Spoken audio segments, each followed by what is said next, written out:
Bueno, esta es la clase asincrónica sobre Quinto Horacio Flaco, eh, que resultó ser un modelo para generaciones y generaciones de poetas. Bueno, ahí tienen ustedes las fechas. Vivió entre el 65 a.C. y el 8 a.C. Bueno, vamos a empezar por contextualizar un poco la época, sin demasiada profundidad ni demasiado detalle, solo para comprender un poco las situaciones por las que pasó el poeta, lo que puede haber tenido que ver con rasgos de su producción, ¿no? Bueno, hablamos de Roma en la época de Augusto, porque es lo que coincide con la mayor parte de la producción literaria de Horacio, aunque es necesario puntualizar que cuando nació el poeta y durante su juventud, Roma atravesaba un periodo de gran inestabilidad, ¿no? Era la época de transición de la República al Imperio. Piensen que Horacio y Augusto son casi contemporáneos, nacieron con poca diferencia de años, ¿no? Augusto nació en el 63, era 2 años más chico que Horacio. Nació durante el consulado de Cicerón. Horacio nació durante el consulado de Cota, ¿no? Pero bueno, están ahí casi al mismo tiempo. A César lo mataron en el 44 a.C., cuando Horacio era joven, y ese fue el momento, digamos, a partir de la muerte de César, en que Octavio comenzó un largo camino hacia la construcción de su poder y la consagración de su proyecto político. En ese camino no faltó nada, no faltaron enfrentamientos internos, conjuras, conflictos externos, hasta que finalmente en el año 31 a.C., la victoria de Actium consolidó su dominación sobre el mundo romano. Sin embargo, no todo terminó allí, digamos, debió transitar del 31 al 27, que es finalmente el año en el que el Senado le da el nombre de Augusto, ¿no? A Julio César Octaviano, ¿no? O a Octavio, le concede el nomen de Augusto y ahí es cuando verdaderamente empieza su dominio más tranquilo, más, bueno, ya más consolidado, ¿no?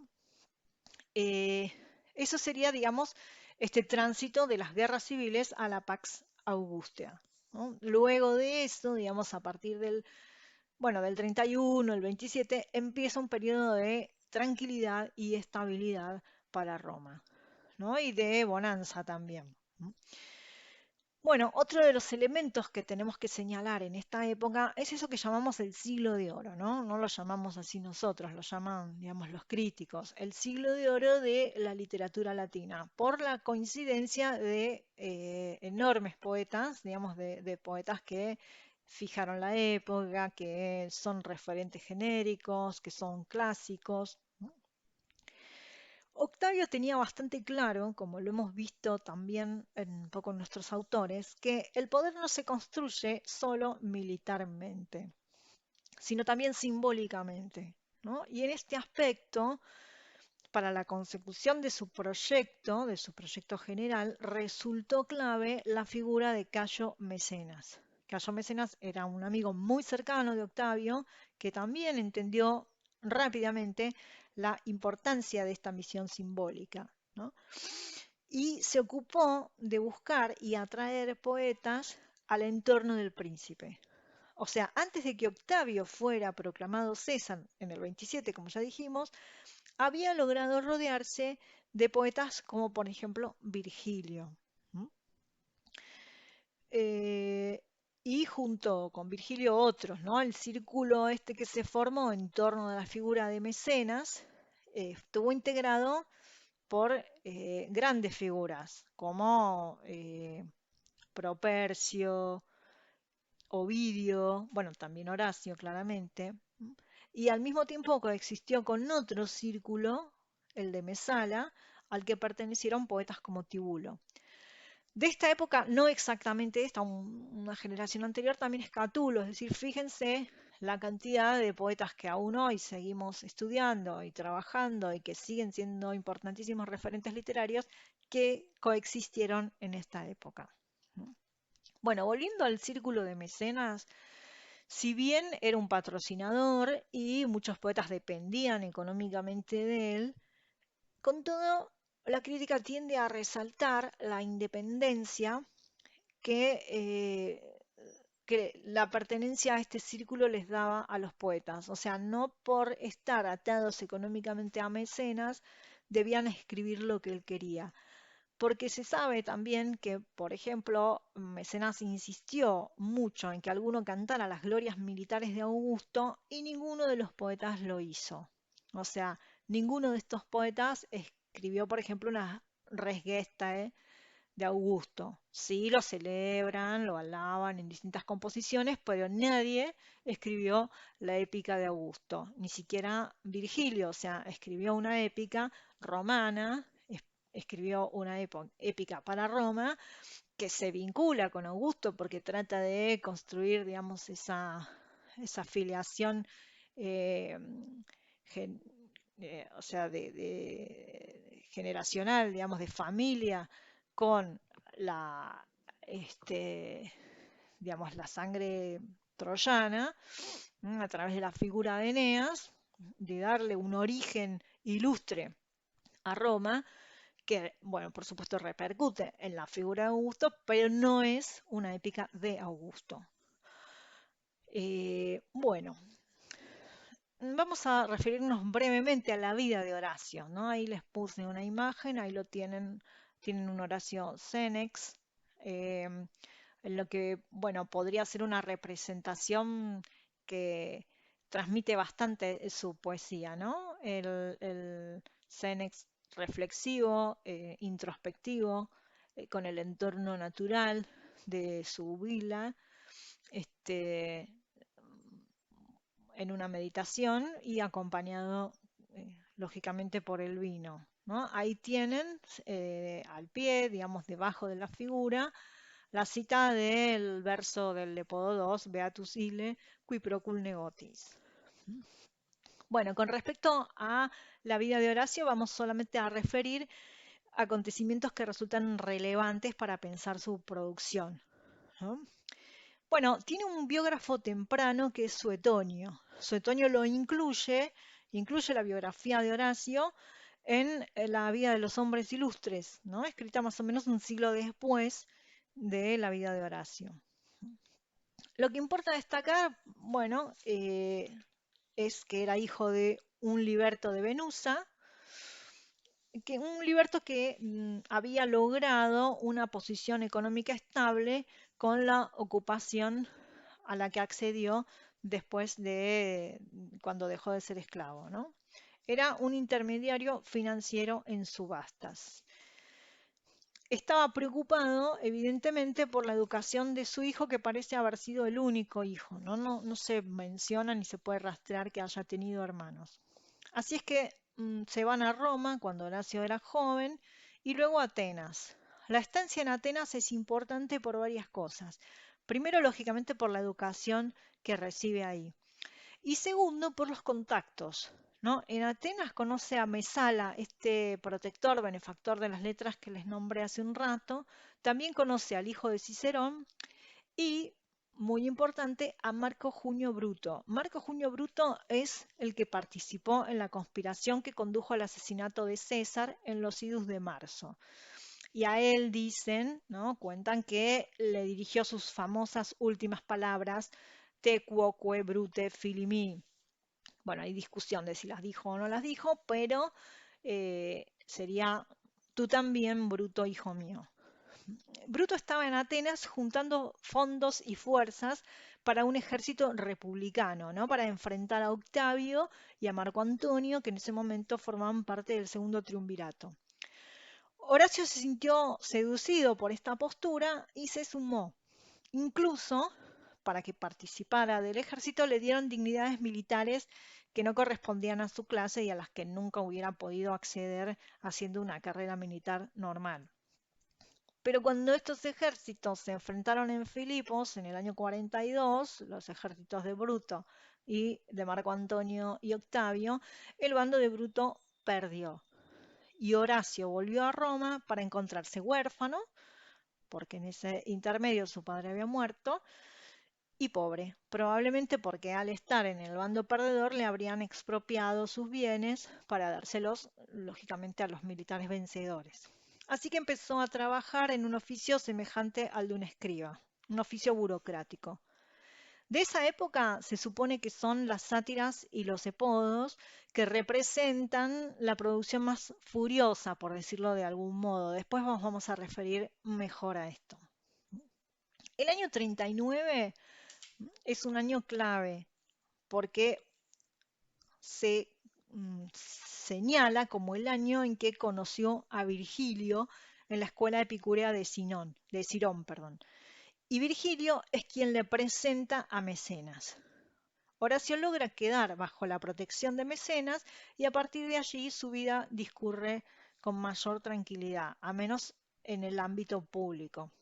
Se retira a la huila en Sabina, que le regala su protector, y allí produce la mayor parte de su poesía. Su relación con Octavio, a quien conoció de modo directo, ¿no? Se lo presentó Mecenas, pero Horacio lo trató en forma directa, fue una relación amistosa pero distante. O sea, nunca se quiso, digamos, Horacio acercar demasiado al poder. Sin embargo, la batalla de Actium y sus consecuencias determinan sí un punto de inflexión en su postura deliberadamente apolítica, porque bueno, cuando Octavio terminó de consolidar su poder, evidentemente Horacio no quiso quedar en una posición complicada como cuando en tiempos de Filipos eligió mal el bando. De todos modos, los críticos suelen señalar, suelen plantear que más que una adhesión oportunista o coercitiva, todos estos poetas experimentaron una genuina convicción por los beneficios que a Roma le aportaba el proyecto augustal. Es decir, que eh, hay un componente sincero en sus loas y alabanzas. Puede ser, bueno, exagerado, pero tiene un origen sincero. Bueno, finalmente Horacio murió el 27 de noviembre del año 8 a.C., unos meses después que Mecenas. Bueno, vamos a ver un poco las obras, ¿no? Ahí tenemos un listado del corpus horaciano, agrupado más o menos en conjuntos genéricos, aunque no por momentos de producción. Todas estas obras se dieron a conocer en vida del poeta, ¿no? Bueno, lo primero que tenemos son los sermones, que es lo que nosotros conocemos como sátiras, ¿no? Los sermones se agrupan en dos libros. El primero tiene 10 sátiras y el segundo tiene 8. Y es uno de los primeros géneros que trabaja, no lo vuelve a trabajar, y le permite darse a conocer en los círculos literarios de Roma. En el cultivo de este género sigue a Lucilio, que es un escritor del siglo II a.C., al que nos vamos a referir después un poco más. A continuación vienen los iambi, que no son ni más ni menos que los epodos, ¿no? Después vamos a ver por qué los llamamos así, que son un conjunto de 17 composiciones. Después los Carmina, que son las odas. Las odas están distribuidas en 4 libros. El primero tiene 38 odas, el segundo tiene 20, el tercero tiene 30 y el cuarto tiene 15. Los libros del primero al tercero se publicaron juntos y el cuarto unos 10 años después. Bueno, a continuación vienen las epístolas, ¿no? Distribuidas en dos libros, ¿no? El Liber Primus y el Liber Secundus.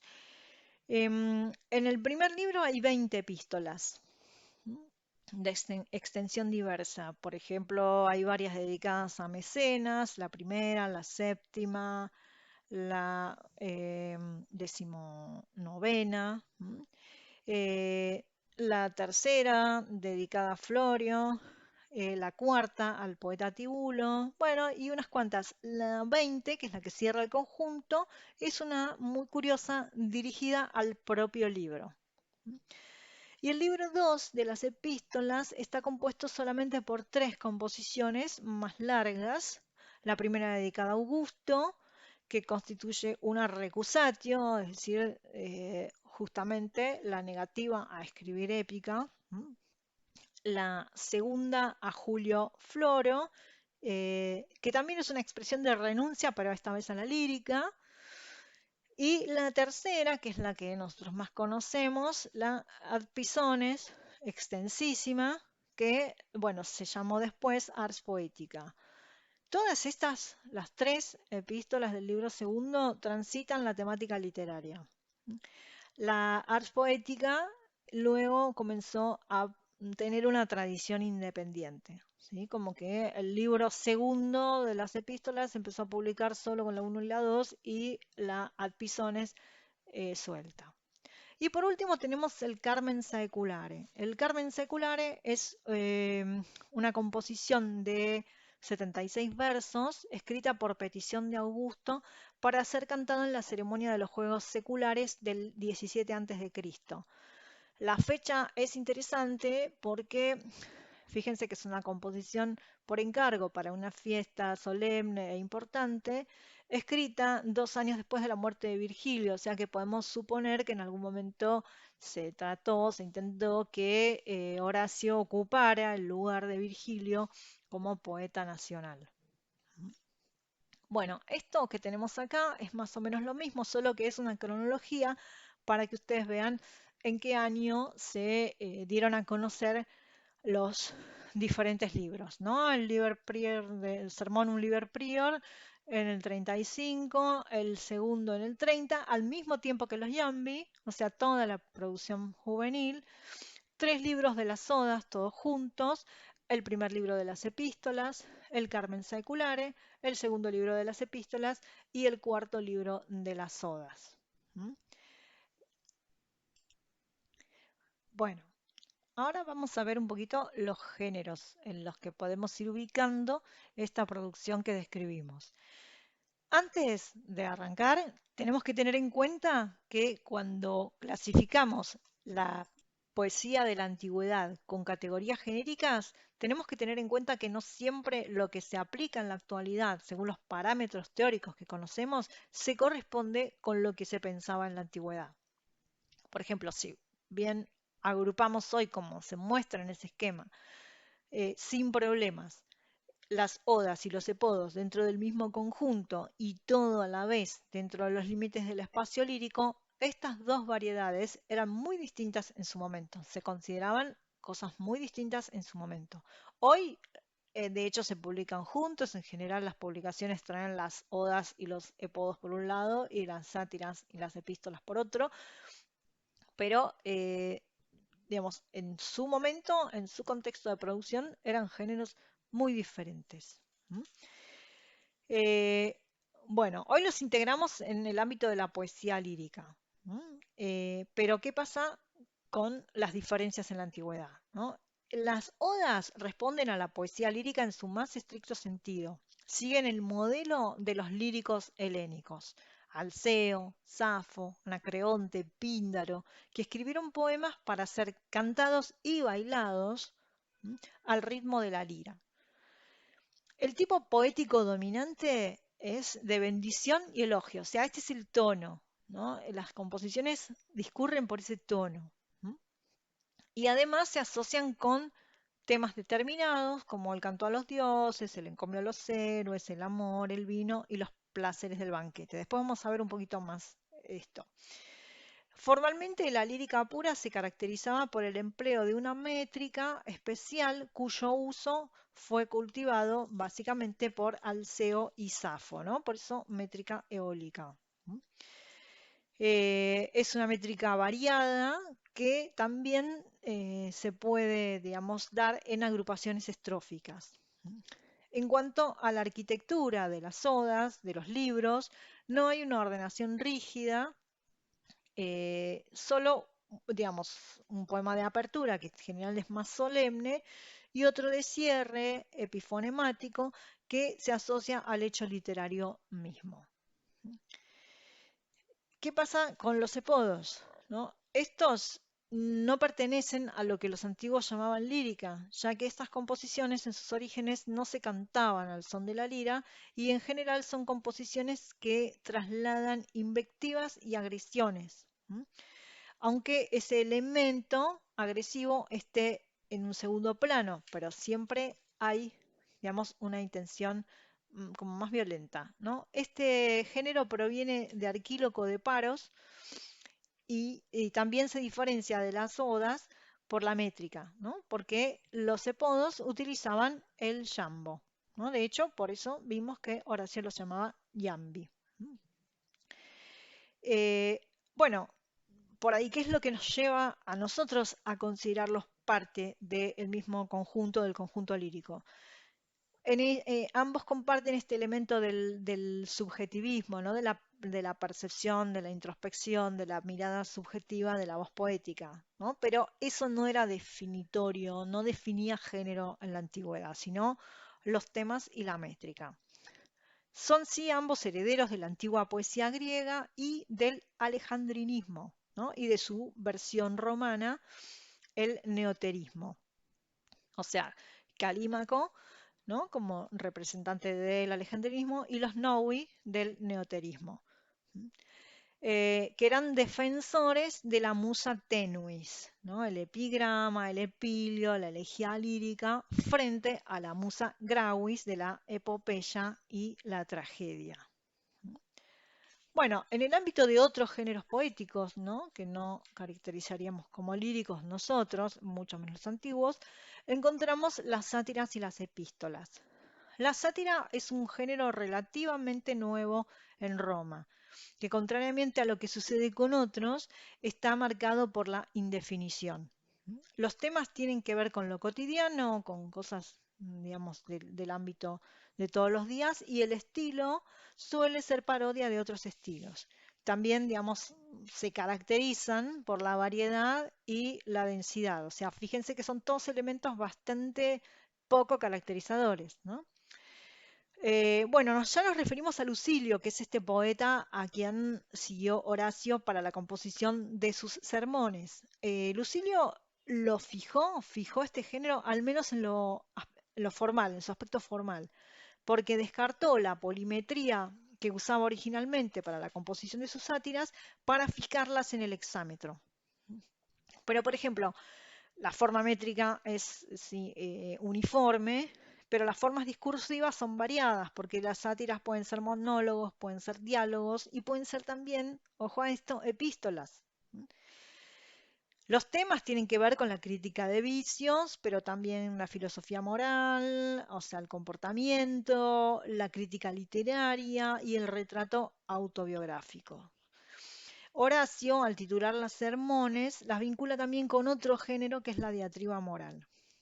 Por ejemplo, en el libro 1 de las sátiras, ¿no? de los sermones horacianos, lo que tenemos son viñetas del ascenso social del poeta, es decir, él va contando cómo se fueron dando episodios en su vida que determinaron su ascenso social. Bueno, en el caso de las epístolas, eh, ¿qué pasa? Encontramos elementos muy similares. O sea, la distinción entre las sátiras y las epístolas como pertenecientes a géneros diversos es compleja, porque en muchos aspectos transitan los mismos temas: la filosofía, la crítica moral, el interés autobiográfico, el cultivo de la amistad, la crítica literaria. Además, bueno, dijimos que en cuanto a formas discursivas, las sátiras podían presentarse como epístolas. Eh, y además, para terminar de complicar la cuestión, existe un vínculo formal inapelable entre las sátiras y las epístolas, que es el hexámetro. Ambas están compuestas en esa forma métrica. El hexámetro es el verso largo, el verso de la épica, propio de narraciones heroicas y solemnes, pero que se empezó a emplear para la poesía didáctica, por ejemplo. Los hexámetros entraron en la literatura latina como importación de la griega, específicamente en el ámbito de la épica patriótica de Enio, pero Enio también escribió sátiras.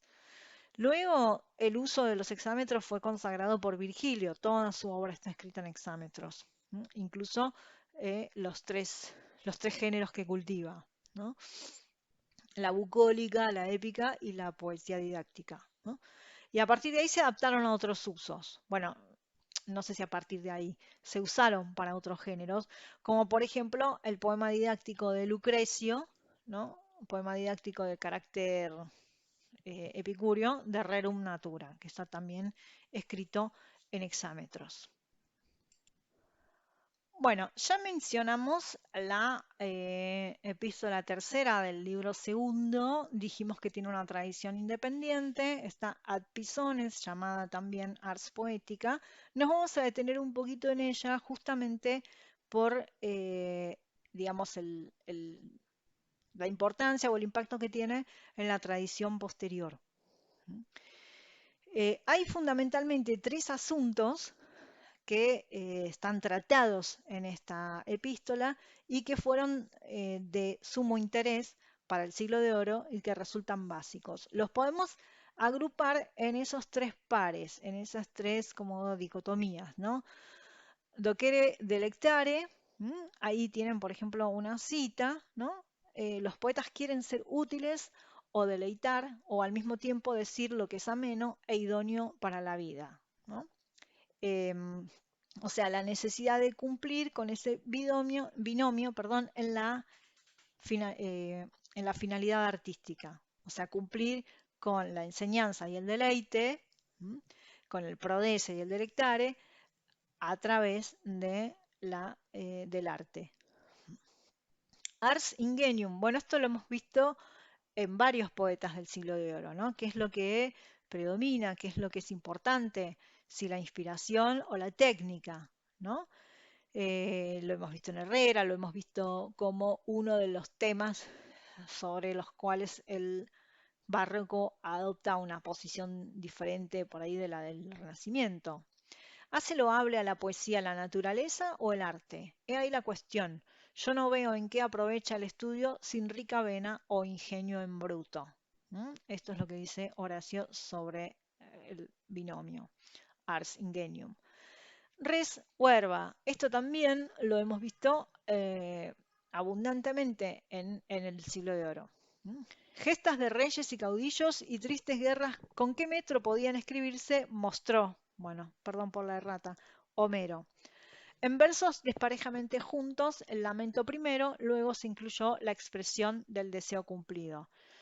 Lo que ahí tenemos es justamente una referencia a el hexámetro, ¿no? Y a los dísticos elegíacos, es decir, las gestas de reyes, las guerras, o sea, la épica, eh, en hexámetros, ¿no? Y luego tenemos lo del verso desparejamente juntos, es por el dístico elegíaco, que es un hexámetro y un pentámetro de la elegía, ¿no?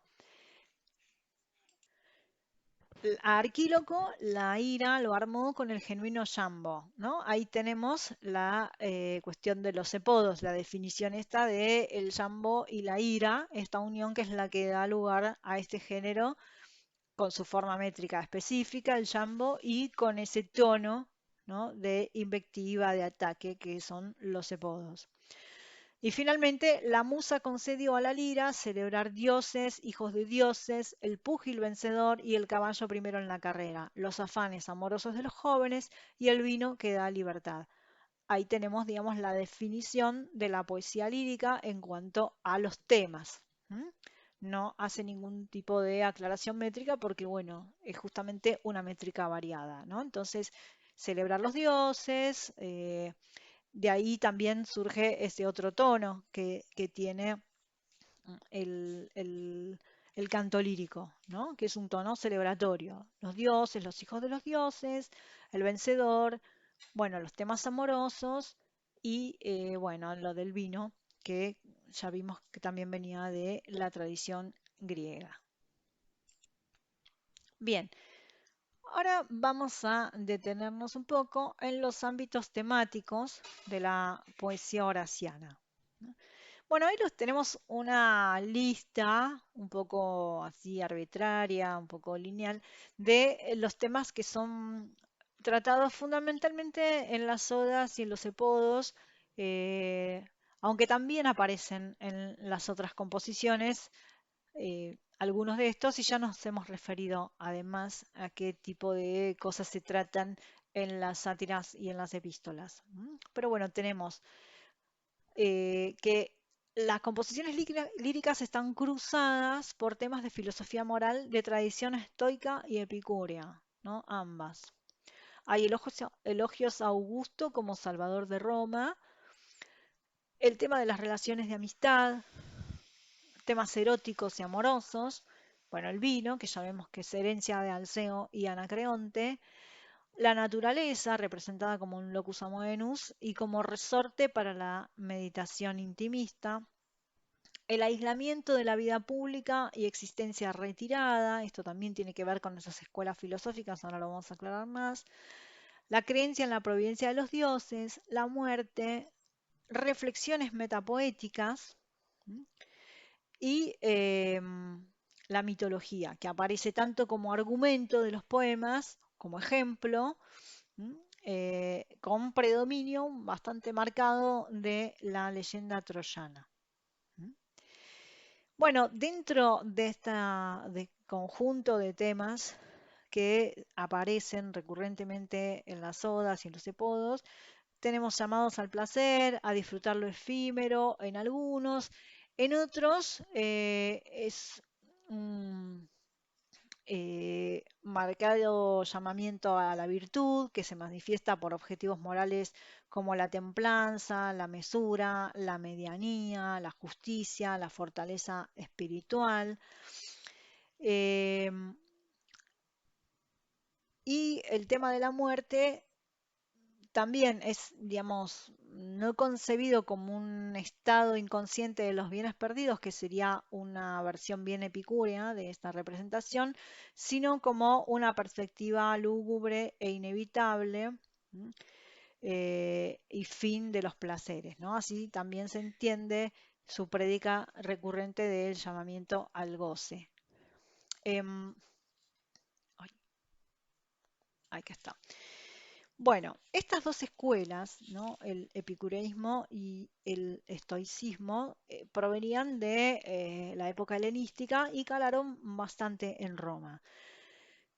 Ahí tienen ustedes los fundadores de cada una.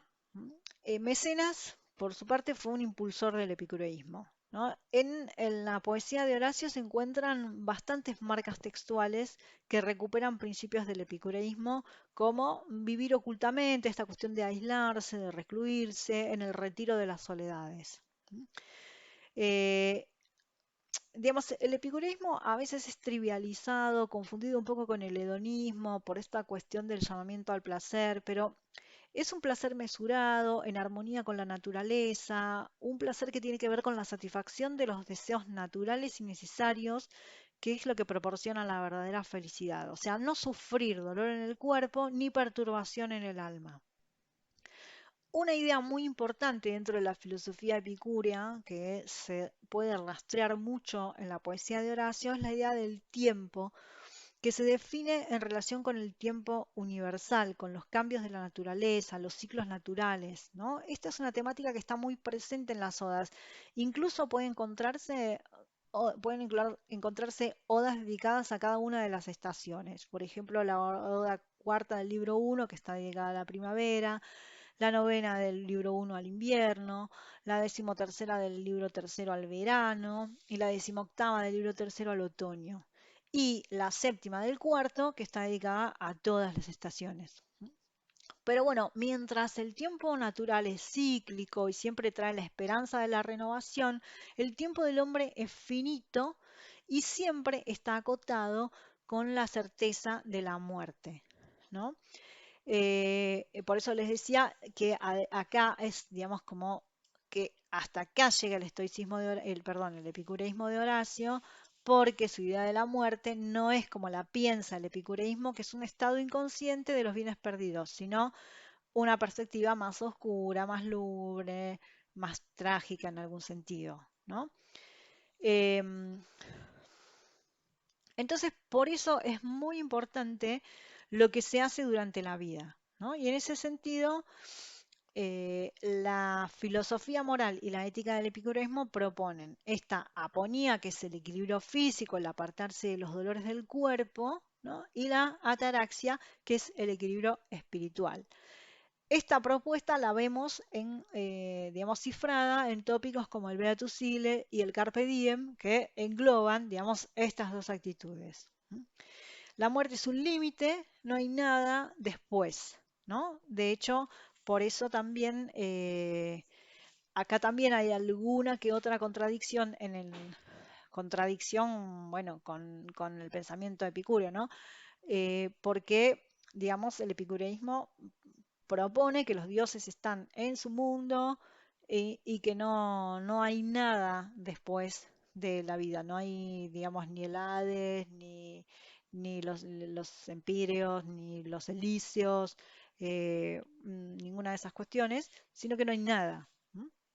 Eh, entonces, por eso también hay, como les decía, en las temáticas horacianas, eh, un apartamiento de esta idea porque aparece alguna creencia en la providencia de los dioses. Sin embargo, las odas que tienen un planteamiento más marcadamente epicúreo, bueno, proponen eso, no hay que tener confianza en nada eterno, ¿no? Entonces, sí es importante pensar en qué se puede hacer, ¿no? O sea, o qué puede haber diferente en este sentido para lo que el hombre hace. O sea, no hay eternidad para el hombre. El hombre no puede ser eterno, pero sí puede haber la eternidad para lo que el hombre hace, ¿no? Y esto es lo que consagra en una oda bastante famosa y bastante importante, que es la última del libro tercero, que es la que empieza Exegi Monumentum Aere Perennius, ¿no? Donde él es como un poco consciente de esa inmortalidad que le podría llegar a dar la poesía. Bien, entonces cerrando la- el, el- el corpus de las odas y de los epodos muestran una transición de un epicureísmo de moral privada a un estoicismo de moral pública, ¿no? El estoicismo tiene sí más relación con la vida política, con la vida, digamos, en sociedad. ¿M? Em, este espíritu, digamos, de moral pública se manifiesta especialmente en las llamadas odas cívicas, ¿no? Las odas romanas, que son las 6 primeras del libro tercero. Bueno, espero que les haya servido, que se les haya ordenado o esclarecido algo sobre la figura de Horacio.